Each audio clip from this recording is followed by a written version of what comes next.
Good afternoon from a bright, sunny, and warm Chicago, Illinois. Just kidding, it is 10 degrees out right now. And we are here, obviously, for the Disney 100 exhibition. I am so excited for this. I've only heard good things, and there's lots of Disney Parks history in this one. Let's head inside.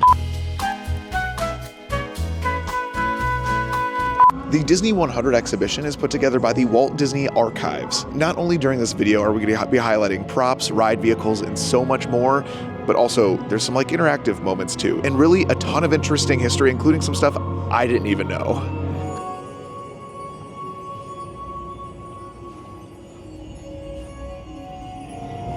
In 1923, a young man from the American Midwest, along with his older brother Roy, started a cartoon studio in the back rooms of a small real estate office.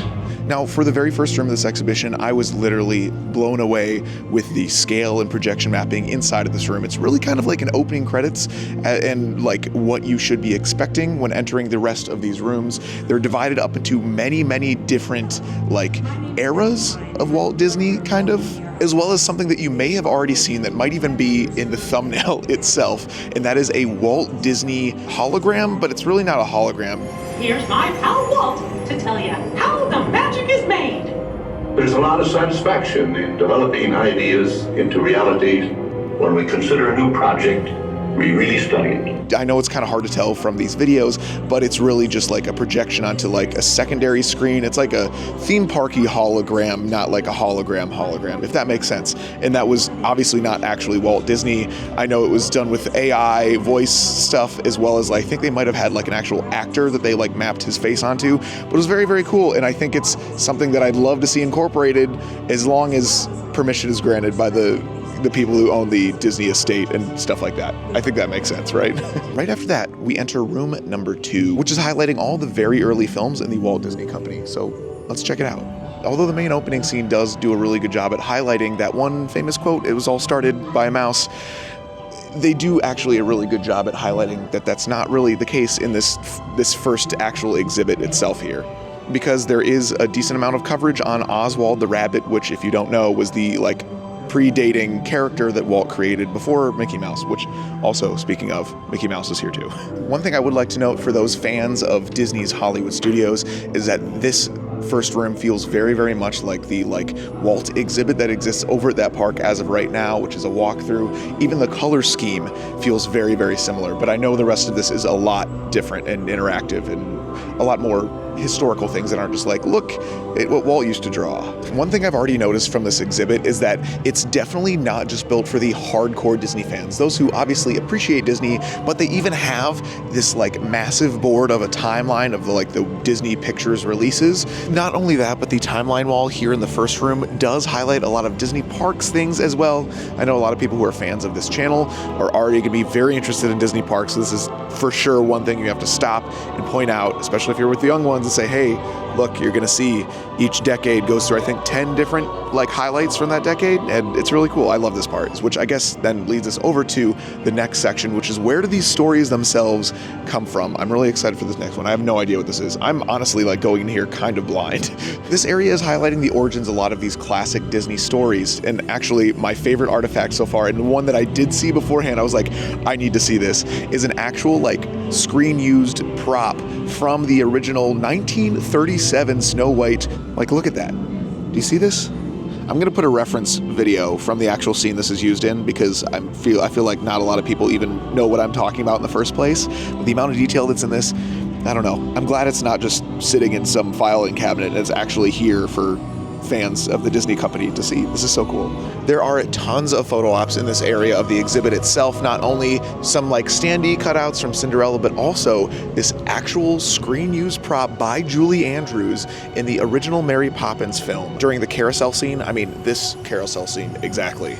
The Illusion of Life room here moves forward in the storytelling process and highlights the character development stages, not only just what they physically look like by showing all these little miniature sculptures, including an original concept version of Mater, which is definitely awkwardly off from the current version that we all know and love, but also highlights like costuming and other things like that, as well as this like centerpiece to this room that's this interactive thing, which I'm literally recording this before I just noticed what this is, so we're gonna go try to figure out what this is.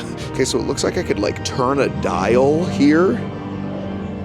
Oh, and okay, so what do I press this?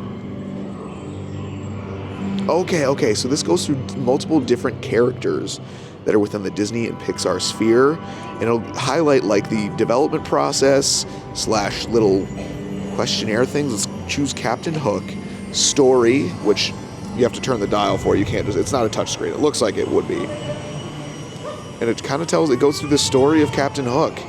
This is cool. Okay, I do want to see what they have to say about Genie. Maybe, do you think they mentioned Genie Plus in here?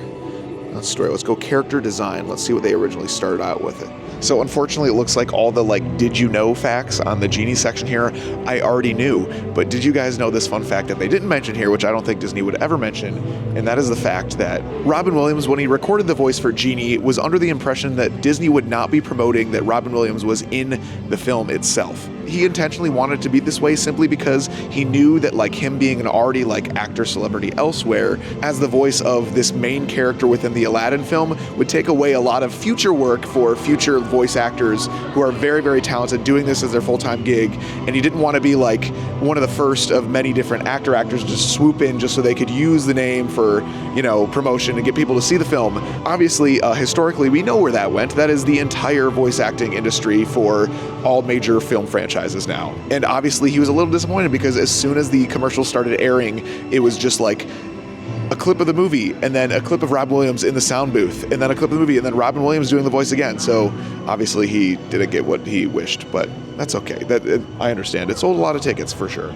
Next up, we have the Spirit of Adventure and Discovery Room. This room highlights so many different stories produced by the Walt Disney Company, from Pirates to Jungle Cruise to Moana to 20,000 Leagues Under the Sea, Star Wars, Marvel, and even more. One thing I'm honestly super, super happy to see here is that they're highlighting a lot of newer films in the Disney franchise. I feel like going in, I was expecting it to be a lot of like historical stuff, like old artifacts and things like that. And yes, there is plenty of that, but it's sprinkled in with a lot of newer stories to keep the younger ones interested, because I feel like if it was just older stuff, a lot of the crowd would be on the older side of the demographic, and they have to sell tickets for like the whole family. As I promised, they do have artifacts from the parks themselves, although this is highlighting the movie mainly.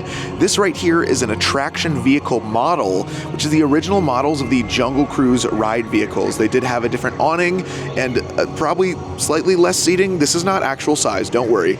I know everything from the 70s and 50s from Disney parks is a lot smaller, but not this small. As well as concept art from the ride itself as well, which clearly was very spot on. It's little things like that that make me like love this experience so much, because it's like doing a perfect mixture of both the movies and the parks themselves. Other Disney museum exhibits I've been to before have really just been like, here's the movie thing or here's a parks thing, and nothing like that molds them perfectly together, because that's what Disney like does for their storytelling, is they mold the two, and the parks is a huge part of the storytelling, and I'm so happy to see this. I'd like to apologize for how much I'm about to geek out on 20,000 Leagues Under the Sea, but they have this massive like interactive porthole here. So if you walk up and you pull this, it's going to change scenes, which the first one here is not from 20,000 Leagues Under the Sea. Wait, hold on, I'll get to it. I saw the people in front of me do this. And I think it's the second one. No, this is from Little Mermaid. Come on.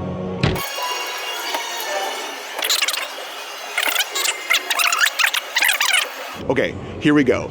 So this one, for those who do not know, is footage from the original 20,000 Leagues Under the Sea film, but also the ride. 20,000 Leagues Under the Sea is an opening day attraction at Walt Disney World that is no longer here. It's kind of where like Seven Dwarfs Mine Train is and Little Mermaid and stuff like that, as well as a ride that used to be over at Disneyland and now is the Nemo Subs, which I think I have a few clips of that. But before it was the Nemo Subs, it was themed after the original like Disney Pictures film 20,000 Leagues Under the Sea. It had a lot of different underwater animatronic-y type things, and it was a lot to keep up, I know that, but we have some footage that's playing here in this exhibit from that actual ride ride itself, as well as this special effects filming model from the 20,000 Leagues Under the Sea film from 1954. This is in absolutely pristine condition, I feel like. I know not a lot of people are big fans of 20,000 Leagues Under the Sea, but it was definitely very, very innovative when it comes to like miniature modeling and special effects. This was pre-Star Wars, this was pre-Marvel, pre-anything like that, and it's definitely, like, I can't believe they actually brought this here. I feel like I'm literally transported in time right now. Do you guys see what this is? This is a massive, like, catalog that you could listen through of multiple different, like, songs, a la, like, Best Buy, with you got the headphones right here, and you could just select, here we go. Now the headphones here are gonna be playing what is ever on screen here. I apologize, I was under the assumption that you could select, but it's just gonna go through the different ones. Like right now, I could show you it's playing Great Big Beautiful Tomorrow. Or not. Also across this wall here, I think it's pretty crazy the amount of like Easter eggs that are hiding within all of these, including, I think you guys recognize this. Do you see this? Hold on, there we go. Wanna know something so crazy? I have that Sears 7-inch vinyl of Winnie the Pooh for President. And one other thing I've seen from this exhibit, which I'm hoping to see very, very soon, is they have a few, maybe one other artifact from Winnie the Pooh's like presidential run, and hopefully we'll run into that. Eagle-eyed viewers will be able to spot multiple different Easter eggs that they have in here, including Country Bear Jamboree, Tarzan, Zorro, Pete's Dragon, America Sings. How did I just skip over that? Do you guys know what America Sings is? Also, Bongo. This is one that I think my grandfather had. I love the Bongo short film very, very much. Okay, by far the room I was looking forward to most, Innoventions. I don't know if you could tell how like empty this exhibit is. There's not a lot of people here, and that's really, really good, honestly. They do not oversell this clearly, and there's going to be a lot of opportunity to stop, read every single little thing if you want to. But enough of that. Let me show you exactly the one thing at the very corner of this room that I want to show you. Oh my. Now, right in the corner here is an animatronic head, and I believe, okay, there we go. It is from the Hall of Presidents at Magic Kingdom. Have you ever seen an unskinned animatronic head before? Well, the Disney 100 exhibit is the place for you then. I wonder which president this was. It says it was used from 2016 to 2020. Who could have that been? Wait, hold on. Uh-oh. Did they just tell me which president this was? 2016 to oh no.